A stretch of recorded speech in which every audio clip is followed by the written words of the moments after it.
If I told you to go stand in a wide open field, uh, hold up a kite, and just wait for a lightning bolt to strike you, you would call me completely insane. I mean, yeah, I would tell you to get inside immediately. Right. But if I tell you to sit at a blank desk and just wait for a brilliant eureka moment of inspiration to suddenly hit you, you basically just call that a Tuesday. Yeah, that's just the standard creative process for most people. Exactly. We have this universally accepted habit of treating creativity like a weather event. Like we talk about the muse visiting, or we talk about sudden strokes of genius. We basically treat human ingenuity as something that is entirely out of our control. Which is incredibly disempowering when you actually think about it. It really is. Because treating creativity like meteorology leaves you entirely passive. You know, you are just sitting there staring at a blank screen, literally waiting for the cognitive forecast to change. Just hoping for rain. Exactly. But if we dig into the actual mechanics of how new things come into the world, that entire romantic premise just starts to fall apart. Like, what if the things we view as untamed genius are actually the result of a very deliberate mechanical and even mathematical process? And that is exactly what we're dismantling today in this deep dive. Whether you, the learner listening right now, are trying to untangle a stubborn operational bottleneck at your company, or maybe you're trying to write a screenplay, or you're just trying to figure out how to redesign a chaotic living room, we are stripping away the romance of the creative spark. We are getting rid of the magic today. We really are.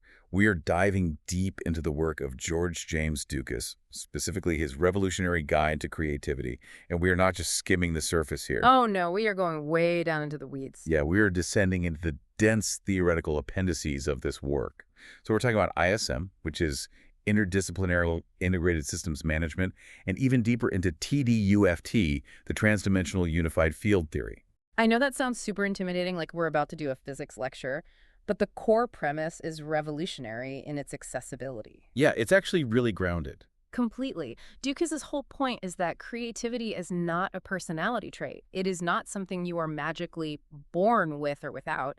It is just a sequence of moves. Like a recipe. Exactly. It's an algorithm. And just like navigating a complicated intersection or learning the mechanics of a golf swing, you can learn to execute these moves on purpose. So we are going to map out this 9-step sequence that takes a vague, totally useless feeling and mechanically processes it into a finished, tangible product. From practical daily problems all the way down to the fundamental physics of how new ideas emerge. Okay, let's unpack this, because before we can get to the mind-bending physics of transdimensional field theory, we have to deal with the messy reality of the human brain, right? Yeah, the human element is the biggest hurdle.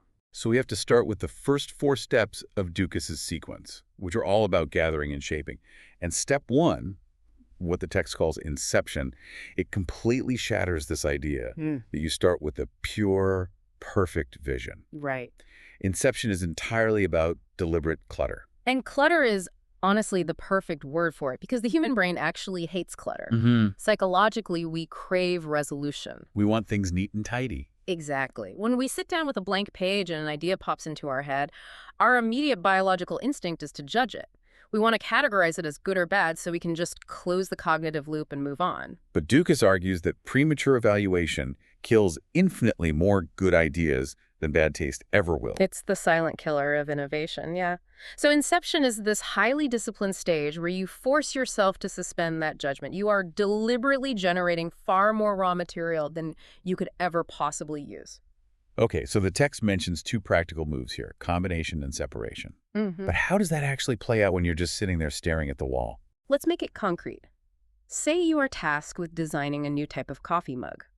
Your brain instantly jumps to the cultural default, right?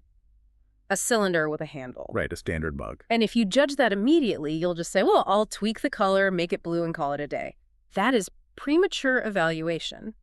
Combination asks you to force 2 completely unrelated things together. So like what? Like what happens if you combine a coffee mug with a gyroscope or a coffee mug with a plant pot? Oh, wow. Okay. And then separation asks you to strip things apart. What is a coffee mug without a bottom? What is a coffee mug without a handle?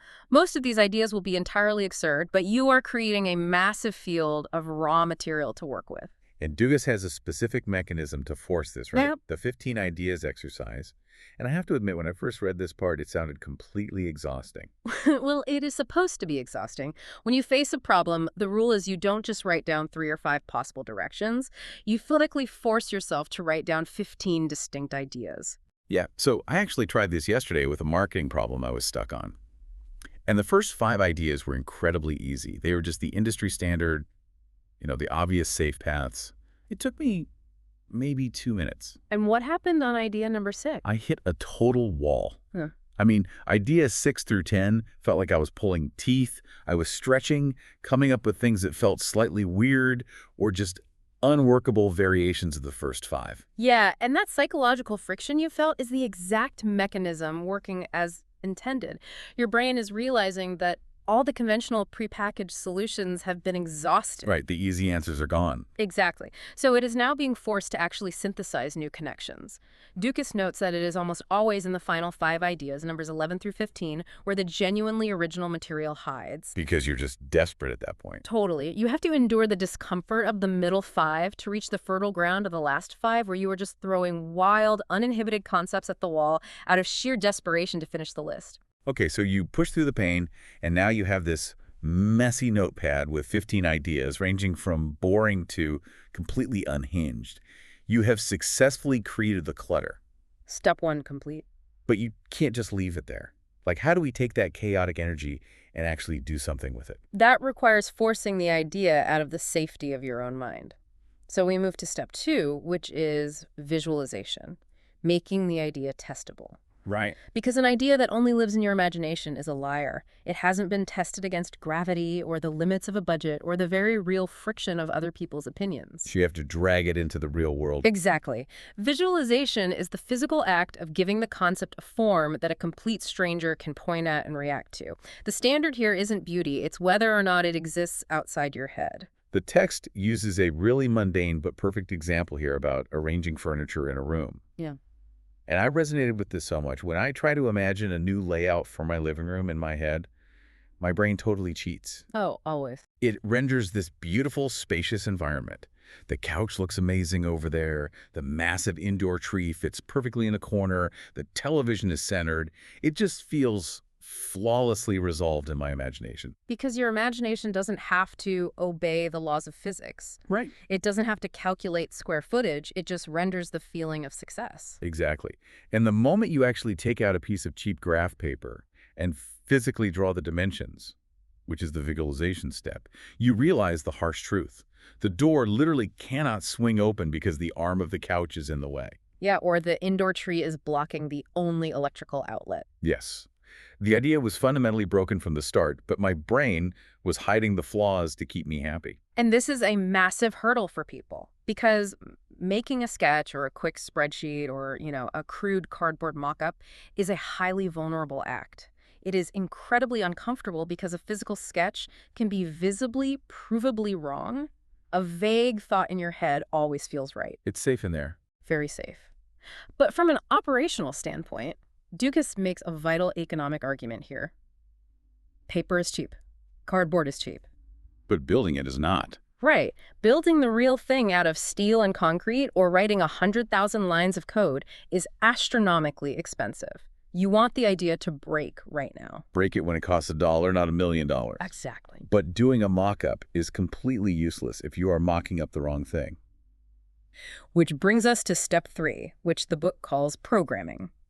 And I have to admit, when I first saw the word programming, I immediately thought of software engineers typing away in Python. Sure, that's the modern association. But Dukas is adamant that this has absolutely nothing to do with computers. So why use this highly technical term? Because you are programming the parameters of your creative target. Think about it in architecture. The program is the deep investigation into what the building actually needs to do before you ever draw a blueprint. So programming, in this 9-step sequence, is the aggressive interrogation of the inherited assumptions of the problem itself. It is defining what problem you are actually trying to solve versus what problem you were told to solve. This was the most mind-bending part of the early chapters for me. Yeah. There is this story Dukas tells about a massive supermarket chain. The executive board hands down a directive. They say, the checkout lines are too slow, customers are complaining, speed up the checkout process. So they give them a very clear target. Right. So a highly creative, well-funded team goes to work. And they do an exceptional job at the directive they were given. They redesign the conveyor belts. They implement new barcode scanners. They spend weeks training the cashiers to shave precious seconds off every single transaction. They optimize everything. They optimize the entire physical flow of the register. And mathematically, they succeed. The wait times drop significantly. But it's a total catastrophe. The customer satisfaction scores don't improve at all. In fact, people are still furious. Because the team failed to program the problem.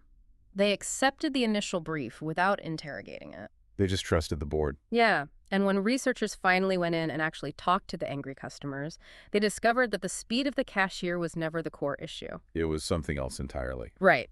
The actual root cause of the friction was that the store layout was chaotic. Customers couldn't find the specific items they needed in the aisles. They were wandering around, getting increasingly frustrated, and by the time they arrived at the checkout line, they were already enraged. The line was just the place where their anger finally boiled over. Wow. So shaving 30 seconds off the transaction time did absolutely nothing to cure the fact that the customer had just spent 10 minutes searching for a can of black beans. Exactly. As Dukas points out, a brilliantly executed solution to the wrong problem is still a complete failure. It's a waste of time and money. Programming is having the courage to look at your boss or your client or even your own assumptions and ask, are we absolutely sure this is the real problem? You have to isolate the fixed constraints from the negotiable ones. Yes. And once you have defined the true target, like once you know you are solving for store navigation, not scanner speed, you can finally begin step 4, which is deconstruction. And this is arguably the most painful step in the entire sequence. Because it's the power of less. I think this is where the popular notion of creativity totally betrays us. We are so conditioned to think that being creative means adding things. Adding features, adding colors. Right, adding more features to the app, adding more adjectives to the sentence. But deconstruction argues that true creativity is an act of ruthless subtraction. Think of a master sculptor. They aren't building a figure by gluing pebbles together. They are starting with a massive, heavy block of stone and aggressively striking away everything that is the figure. That makes sense. In modern projects, complexity accumulates by default simply because nobody has the authority or the courage to challenge it. Dukas identifies a major psychological trap here called sunk cost attachment. Oh, man.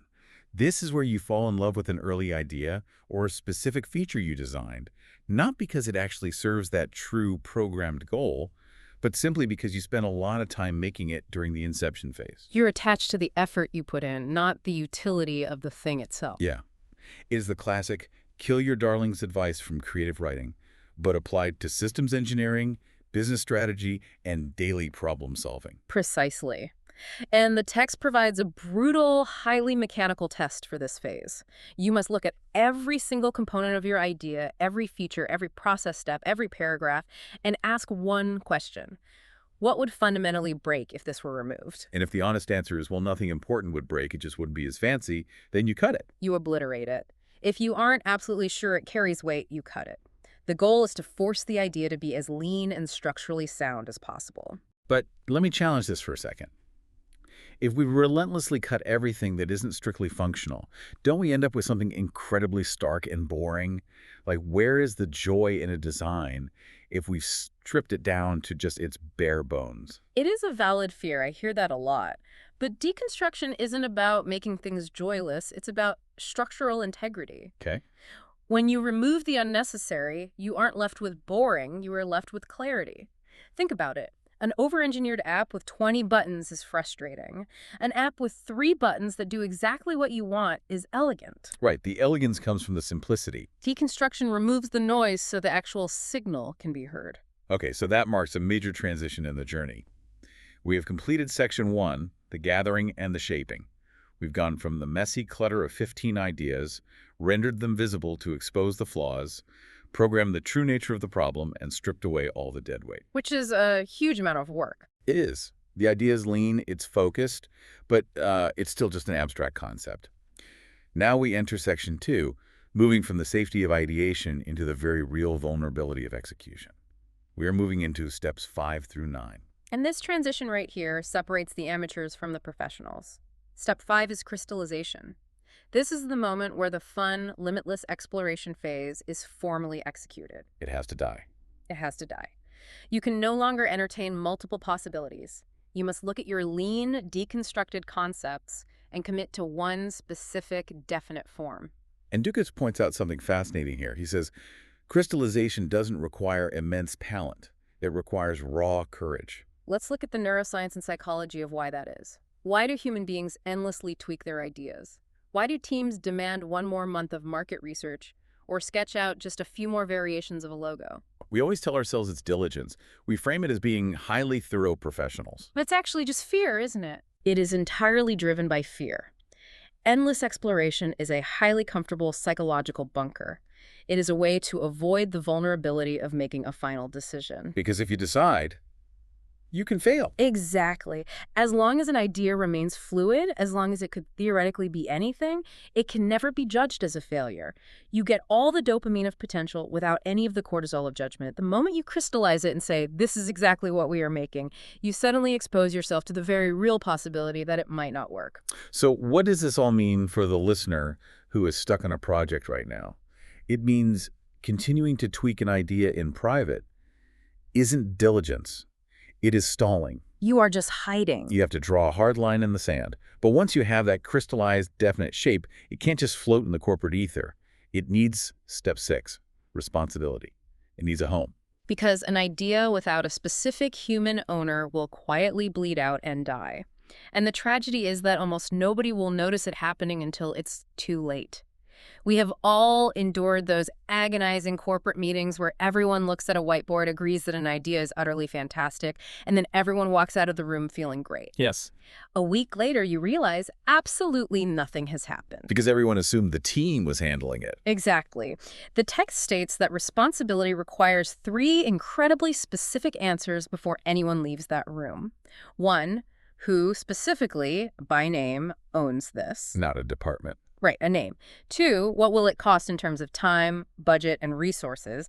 And 3, by what exact date and time does this need to theoretically exist? If the answer to any of those questions is the department, or we'll figure out the budget later, or let's try to get it done soon, the idea is already a corpse. It's dead on arrival. And Dukas introduces this brilliant analogy here regarding constraints. As creators, we naturally rebel against constraints. We want infinite budget, infinite time, total creative freedom.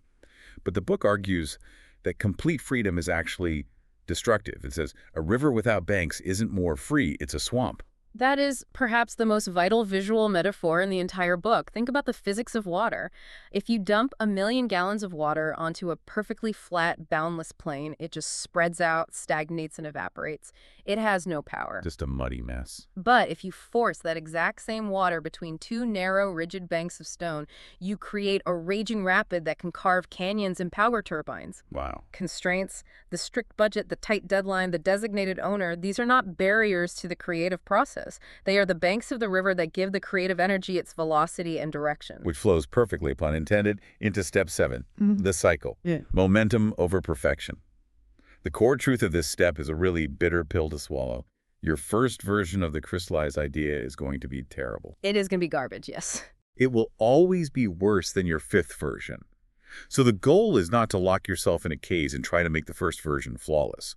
The goal is to cycle through the iterative versions fast enough to reach version 5 before you or your boss or your client completely runs out of patience and pulls the plug. It is about generating iterative momentum. But there's a trap here. If you treat every cycle like you are starting from a blank page again, you are doing it wrong. You are slipping back into inception. You're uncrystallizing it. Right, which you can't do. A cycle means you aggressively interrogate the rough version you just made. What broke when we tested it? What felt wrong? You adjust and you cycle again. A rough, ugly version shown early almost always defeats a highly polished version shown late, because the rough version can still absorb and adapt to real-world feedback. Okay, now we hit step 8, which is called system momentum, and I really have to push back on Dukas here. This step is all about letting machines, templates, and systems carry the weight of the work, automating the repetitive stuff. But if I am a creative professional, and I start handing off my tasks to Excel macros or pre-built templates or generative AI, aren't I losing the soul of the work? Doesn't the creative process just become a robotic manufacturing line. Like, where is the humanity in that?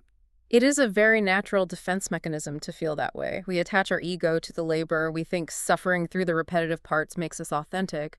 But let's look at it through a different lens. Okay. Think of a brilliant music producer working in a studio. Well, When they are trying to compose a complex backing track, they don't sit there and manually play the exact same 4-second drum beat flawlessly for 6 straight minutes. right. That would be an agonizing waste of their talent. Right. They use a loop pedal. They play it perfectly once, set it to loop, and then move on to layer the bass and the vocals over it. Exactly. Or think of a master painter during the Renaissance. When they finally figured out the exact chemical mixture to create a perfect ultramarine blue, they didn't force themselves to grind the lapis lazuli stones by hand every single morning. They had apprentices do it. Yes, or they made a massive batch. Hand grinding the pigment wasn't a sign of dedication at that point. It was a waste of their highly valuable, limited cognitive attention. I see. System momentum is the recognition that automating the predictable, solved parts of your process frees up your cognitive bandwidth for the parts of the problem that genuinely still require human intuition and judgment. Okay, when you put it like that, it makes total sense. Refusing to use a template out of some misplaced sense of artistic integrity is just ego. Completely. You don't want to burn your finite creative energy reformatting a spreadsheet if a macro can do it in 2 seconds. You want to save that energy for analyzing the actual insights the spreadsheet reveals. Bingo. And that brings us to the final hurdle, step 9, product. Finishing what you start. This is universally the most neglected step in the modern workforce. The text defines product not just as the thing you made, but as the strict discipline of defining what done means in advance and then having the self-control to stop exactly there. Stop and step away. If you do not define the specific criteria for done during the programming phase, you will inevitably fall into a psychological trap Dukas calls anxious tinkering. Anxious tinkering. I felt personally attacked when I read that phrase. Yeah. I am so intensely guilty of this. It's when the project is basically finished, but I spend 3 hours moving a comma back and forth, or, changing a font color from dark gray to slightly darker gray, or adjusting a slide transition that literally nobody will ever notice. We all do it. It's human nature. But you have to brutally distinguish between genuine improvement and anxious tinkering. How do you tell the difference? Genuine improvement moves the functional reality of the work toward the standard you defined. Anxious tinkering is merely nervous activity driven by the subconscious fear of letting the work leave your protective hands. Wow. The world desperately needs finished work. It does not need perfect, endlessly polished, private concepts that never see the light of day. Shipping the work, releasing it to the world, is the final, ultimate creative act. So that is the complete 9-step sequence: inception, visualization, programming, deconstruction, crystallization, responsibility, cycle, system momentum, and product. That's the algorithm. Now, if you are listening to this on your commute or at your desk, you might be thinking, okay, this sounds like a great philosophical framework for writing a novel, or painting a picture, or maybe designing an app over 6 months. Right, it sounds very artistic. But Dugas provides this brilliant, incredibly high-stakes, real-world crisis in the appendix to prove that this sequence isn't just for slow artistic endeavors. It functions as a rapid-fire decision engine under extreme pressure. This is where it gets incredibly practical. Yeah. This brings us to Section 3, Applied Decision Compression, and the famous case of the 900 glass cases. It is an absolute masterclass in applying these theoretical steps in a high-stress, rapidly deteriorating environment. So here is the scenario Dukas lays out. A major commercial contractor is managing a highly complex job site. They are on a strict deadline. A massive delivery of 900 custom glass display cases arrives on site. A huge, expensive delivery. Right. But almost immediately, a catastrophic problem is discovered. Each of these 900 cases only has 2 feet of electrical cable attached to the base. Which sounds fine until you realize the installation environment requires 40 feet of cable per case to successfully route through the floor to the main power source. Exactly. So the contractor immediately contacts the manufacturer. The manufacturer flatly refuses to provide the additional cable or rectify the order, citing some loophole in the initial purchase order. Naturally. Negotiations break down completely. The project is dead in the water. It's a total nightmare scenario. Most people, most managers, would look at this and instantly panic.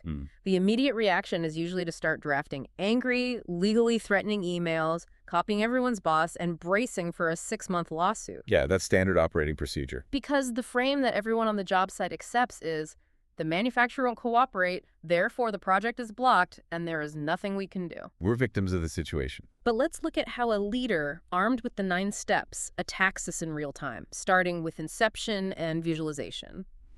The leader refuses to accept that initial abstract frame. They don't just sit in the trailer complaining about the contract. They walk out onto the physical floor. They initiate visualization. They make the abstract problem concrete. They start physically measuring the glass cases. And in doing so, they discover a secondary, entirely distinct piece of physical evidence. The cases themselves are actually 4 inches shorter than the original architectural specification. Which completely flips the leverage. It changes everything.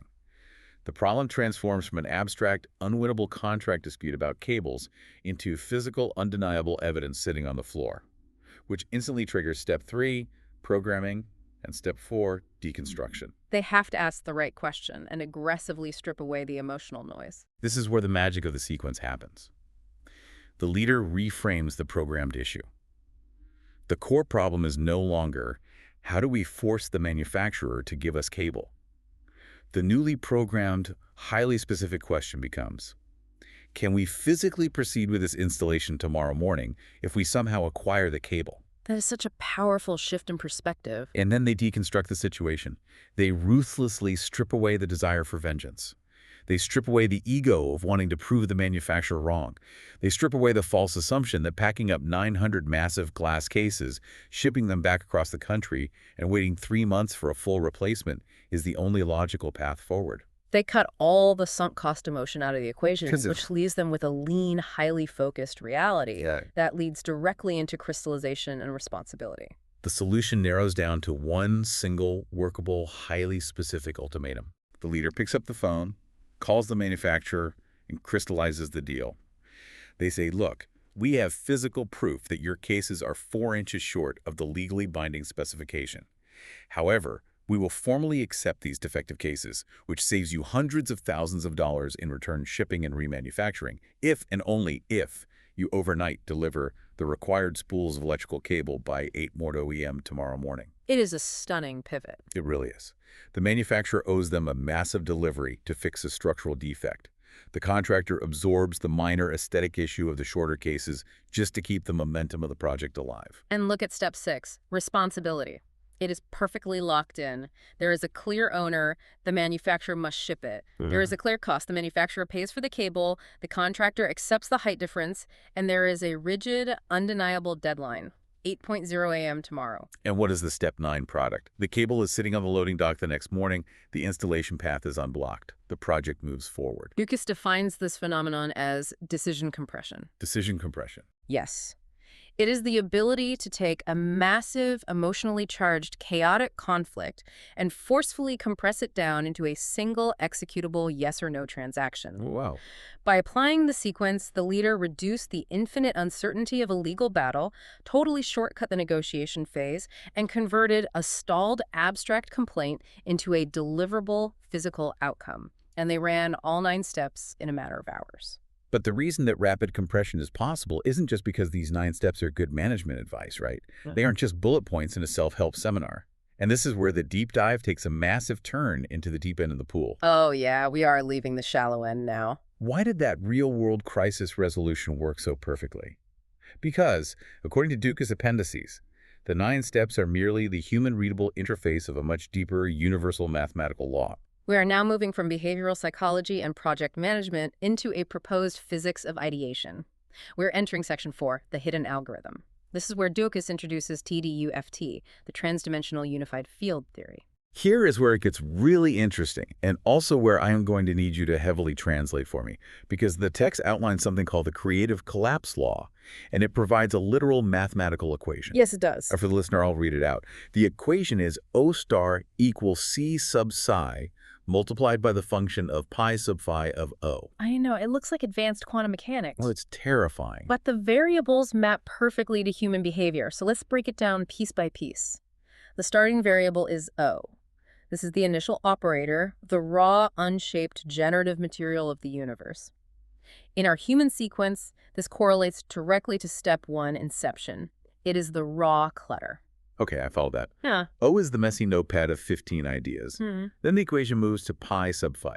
You described this earlier as the projection operator, Hmm. but what is it actually doing to the raw material? The projection operator, the pi, takes that raw, dense material and expands it outward into a structured field of multiple possibilities. Like brainstorming. Exactly. It represents the visualization and programming steps.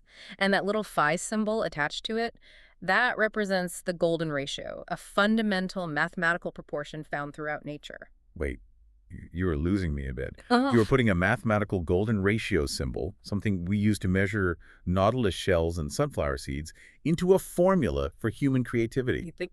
Are you seriously saying I can pull out a TI-84 calculator and solve for a better marketing campaign? Not exactly a calculator, but you are utilizing the exact same geometric principles. Okay.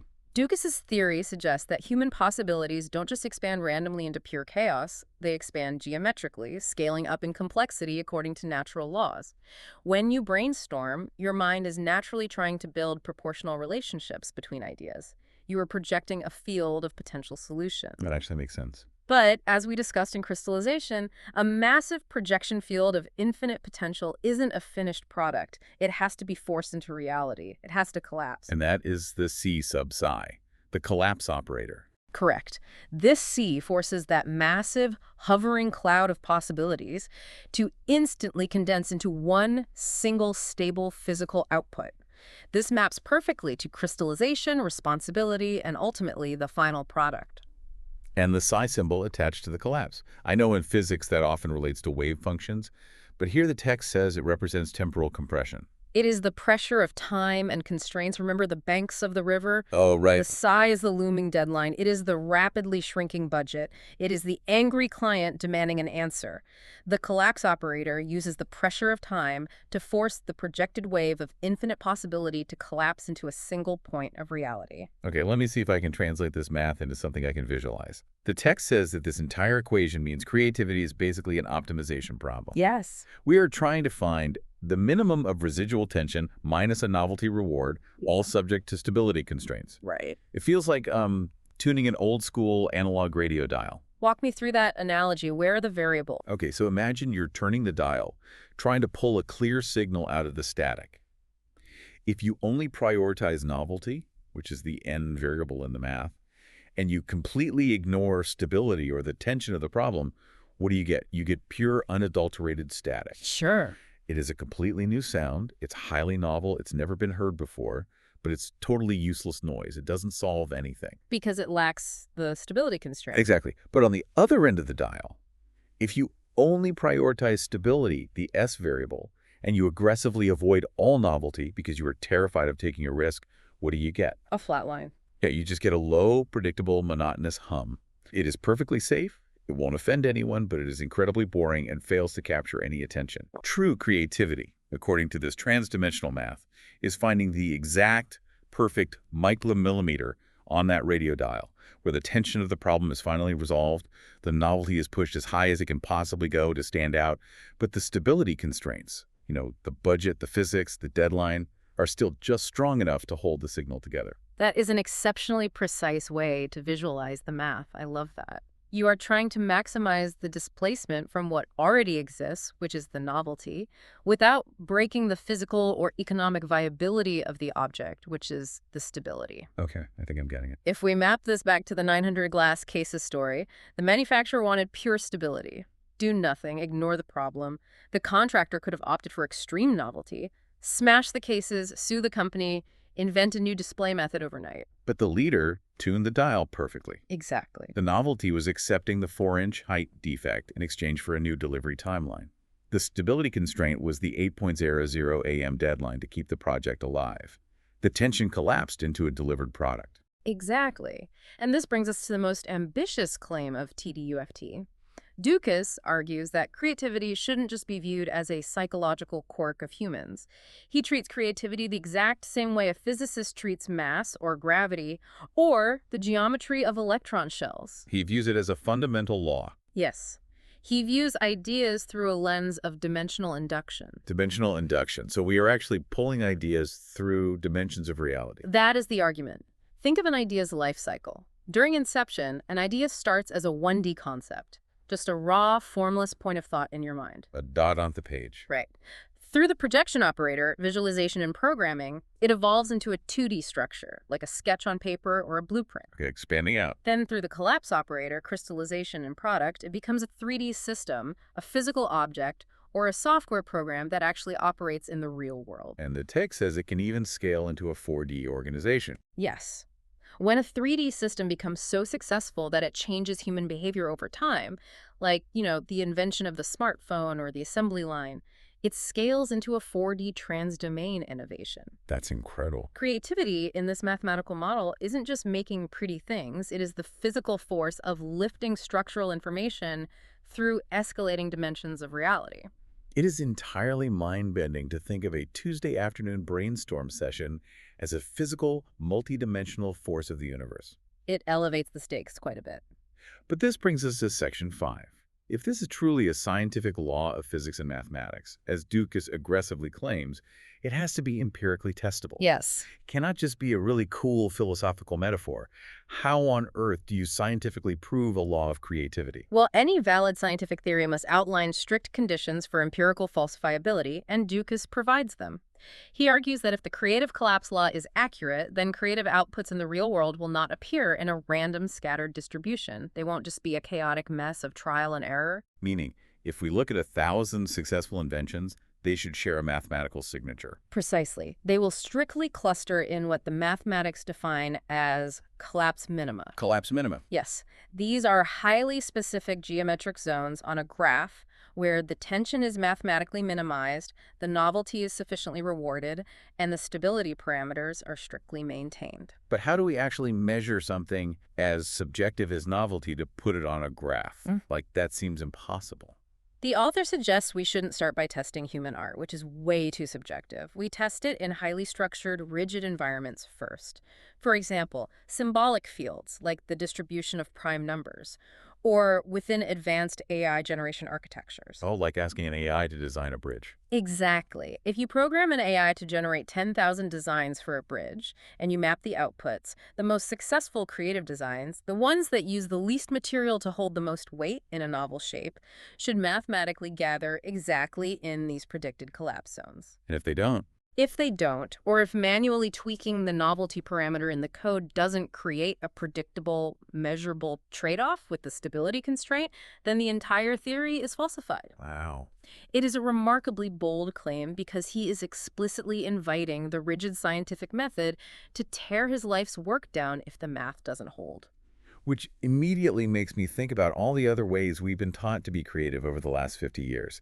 I mean, we have all sat through those agonizing corporate retreats. We all have. We've done brainstorming sessions with sticky notes. We've used Edward de Bono's 6 thinking hats. We've done Stanford design thinking workshops. If Dukas's mathematical law is the true fundamental physics of creativity, does this book just throw all those past frameworks in the trash? Not at all, and that is a crucial nuance. The text makes a very generous point. These older models do not fail because they're fundamentally wrong. They fail because they're mathematically incomplete. Incomplete how? They only capture one half of the equation, and therefore they fail to close what Dukas calls the ideation-execution gap. Let's play devil's advocate here and unpack some of those specific breakdowns. Let's take the most famous one. Divergent thinking, or classic brainstorming. Everyone loves a good brainstorm. Divergent thinking is highly effective at maximizing breadth. It generates a massive, beautiful projection field, that pi sub 5 variable, Right. but it completely lacks a built-in collapse mechanism, the C sub psi. Oh, it just expands. Exactly. Brainstorming tells you how to generate 50 ideas, but it provides absolutely no mathematical or psychological mechanism for how to choose one and survive the vulnerability of executing it. It leaves you stranded in the projection phase. What about design thinking? That's the gold standard in tech right now. Empathize, define, ideate, prototype, test. Design thinking is phenomenal for the early steps. It prioritizes deep user empathy, which is essentially programming, and it demands rapid prototyping, which is visualization. That was good so far. But again, it heavily prioritizes exploration over operational execution. It often stalls out in a loop of endless testing and iterating, falling victim to the anxious tinkering we discussed earlier. It gets stuck in the cycle. Precisely. Okay, what about Scamper? The checklist where you substitute, combine, adapt, modify, put to another use, eliminate, and reverse. Scamper is a fantastic projection tool for step one, inception. It creates brilliant variations of an existing idea. Huh. But modifying the shape of an idea doesn't assign corporate responsibility. Scamper doesn't give the idea a strict budget, an owner, or a deadline. It has no banks for the river. Exactly. And TRIZ, the Russian engineering framework for resolving technical contradictions, I know engineers swear by it. Trizy is perhaps the closest to Ducas's math when it comes to resolving deep technical tension. It is brilliant for finding stability, but Trizy is a highly methodical, slow-moving analytical tool. So it's not good in a crisis. Right. It is not built for rapid, messy field acceptance under a screaming deadline, like our contractor dealing with the glass cases on a loading dock. So the fundamental difference with Ducas's 9-step sequence and the underlying TDUFT math is that it forces the entire life cycle. It forces a field decision under immediate operational constraint. It literally drags you from the one-dimensional cloud of infinite possibility through the methy two-dimensional sketches all the way down into the three-dimensional shipped, delivered product. It closes the loop. Exactly. It encompasses the expansion of the projection and the ruthless physics of the collapse. And if we connect this back to the macro perspective, this sequence scales infinitely. It's not just for small projects. Not at all. It doesn't just apply to an individual sitting at a desk trying to write a song or a project manager dealing with short glass cases. It scales up to the absolute highest levels of organizational leadership and historical military strategy. Which brings us to the final major theme of the text, Section 6. Right, the text introduces this fascinating dual framework. It maps 13 dimensions of leadership directly against the 9 steps of creativity. And the overlap is what really caught my eye. This deconstruction and responsibility appear in both lists. They do. They bridge the gap between being a creator and being a leader. Why are those two specific steps the anchor point? Because leadership, especially in corporate and political environments, is fundamentally misunderstood by most of the population. How so? We are conditioned to view leadership as domination. We think of the loudest person in the room, exercising power over people, barking orders. Dukas argues that is a primitive, highly fragile view of power. In his framework, leadership is the architectural environment that allows the creativity sequence to happen safely. I love that phrasing, the architectural environment. Creativity makes the thing. Leadership creates the rigid conditions under which the thing can endure the friction of reality. Deconstruction requires immense courage to look at a failing strategy and cut away the false assumptions. Right. Responsibility requires deep integrity to own the outcome when the collapse finally happens. A leader who cannot deconstruct their own ego, or a leader who diffuses responsibility to avoid blame, actively destroys the environment where creativity can exist. That ruin the conditions. Exactly. The leader's job is to hold the stability constraint incredibly firm so that the creator feels safe enough to push the novelty variable to its absolute limit. That is a profound philosophical shift. The leader isn't the one coming up with all the genius ideas. The leader is the one building the riverbanks so the water can flow. Perfectly said. And the text points to historical masters of this kind of decision compression, right? Commanders who basically intuitively lived this mathematical algorithm on the battlefield long before Dukas wrote it down. Yes, the appendices compare this rapid collapse process to some of the greatest tactical minds in human history. Julius Caesar, for example, was historically renowned for his terrifying speed of judgment. He was incredibly fast. He could arrive at a chaotic, deteriorating front line, instantly assess a million conflicting variables, and collapse them into a single, decisive, unexpected action that shattered the enemy's projection field. Napoleon's mentioned too. Napoleon's entire military strategy was based on the rapid concentration of force. He would take a vastly complex map of Europe and reduce it to a singular, agonizing point of pressure against his enemy. And Alexander the Great. Alexander was a master of bold commitment under extreme uncertainty, executing crystallization when everyone else wanted to endlessly explore options.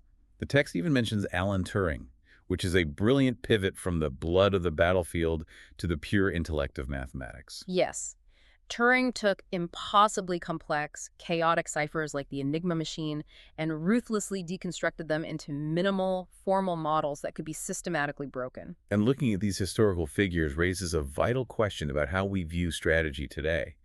I mean, in modern business, everyone reveres Sun Tzu's The Art of War. Executives quote it constantly when talking about foresight, positioning, and knowing your enemy. But the text argues Sun Tzu is actually insufficient for the modern pace, right? Oh, why is that?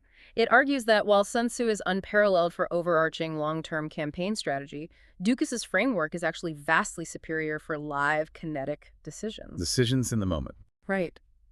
Sun Tzu tells you how to arrange the pieces on the board before the battle begins. But when the plan falls apart, when the 900 glass cases arrive short and the deadline is tomorrow, Dukas tells you how to convert live, screaming uncertainty into a specific acceptance condition, attach a ruthless deadline to it, and ship a completed outcome while the bullets are literally flying. It is the fundamental difference between planning the campaign in a quiet tent and surviving the ambush in the mud. That's exactly it. Okay, we have covered an absolutely incredible amount of ground today. Let's wrap this up and synthesize it for the learner. We started in the messy, uncomfortable, unglamorous reality of scribbling 15 bad ideas on a notepad and fighting our own biology to avoid judging them. The clutter phase. We scaled up to a high-stakes construction site crisis, proving how these steps resolve real-world standoffs. We dove deep into the transdimensional math of the golden ratio and projection fields, and we ended on the battlefield command tactics of Julius Caesar. It is a vast, intimidating spectrum of information, but the underlying mechanism is entirely unified and consistent. Creativity, at its core, is the mechanical collapse of a multipath projection space into a novel, stable, physical output. And the biggest takeaway for you listening right now is this. Creativity is not something that happens to you. You do not have to wait for permission from the weather or a lightning strike or the muse. You are not a victim of inspiration. You don't have to be born with a magical gift. You have a reliable map. You have a mathematical 9-step algorithm. You generate the raw material, you visualize it to expose the lies of your imagination, you program the true nature of the problem, you aggressively cut the excess. Cut everything you don't need. Then you commit courageously to a single form, you assign strict ownership and a deadline, you iterate quickly through cycles, you automate the repetitive tasks to save your brain power, and finally, you define done and you ship it to the world. You ship the product. It is a sequence you can initiate on purpose, today, on whatever problem is sitting on your desk. Which leaves us with one final, deeply provocative thought to mull over. A thought that builds on Ducas's math, but pushes into territory we haven't fully explored yet. Oh, this is the best part. We've talked extensively about the physics, the projection of possibilities, and the temporal collapse into reality. But if creativity is truly a rigid mathematical algorithm governed by the golden ratio and transdimensional fields, Yes. then perhaps we aren't actually inventing ideas at all. That is the ultimate philosophical frontier of this theory. Think about it. If the equation already exists as a fundamental law of the universe, perhaps all possible ideas already exist in the multidimensional architecture of that projection space.